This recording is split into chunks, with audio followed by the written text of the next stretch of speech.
Ayan guys, manguha tayo ng saluyot. Ayan. Libre na yung ano natin guys. Saluyot. Mga tumubo lang dito sa taniman ko guys.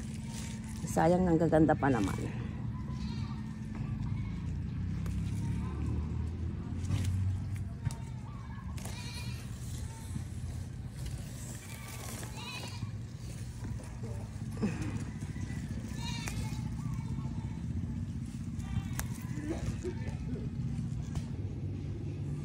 Ayan guys, tapos nanguha tayo ng dahon ng malunggay guys. Ayan.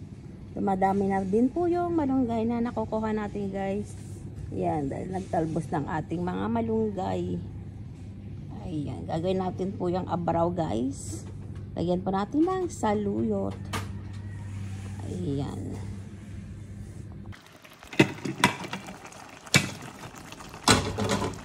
Ayan na po guys. Ang ating abraw na gulay. Ayan.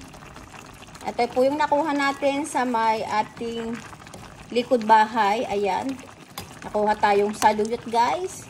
Tapos malunggay. Ayan. Nilagyan na natin yung malunggay. Okra. Tapos yung may talong guys. Ayan. Abraw lang po natin yan. Tapos nilagyan po natin siya ng sahog na ano guys. Sardinas. Ayan. Ayan, ang sarap nito guys. Ayan, okay na yan.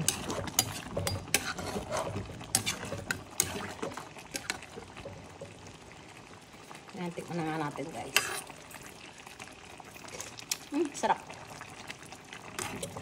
Ito po guys, ang ating ulam. Ayan, abraw na gulay. Ayan po. Thank you guys for watching. Just like, share, and subscribe.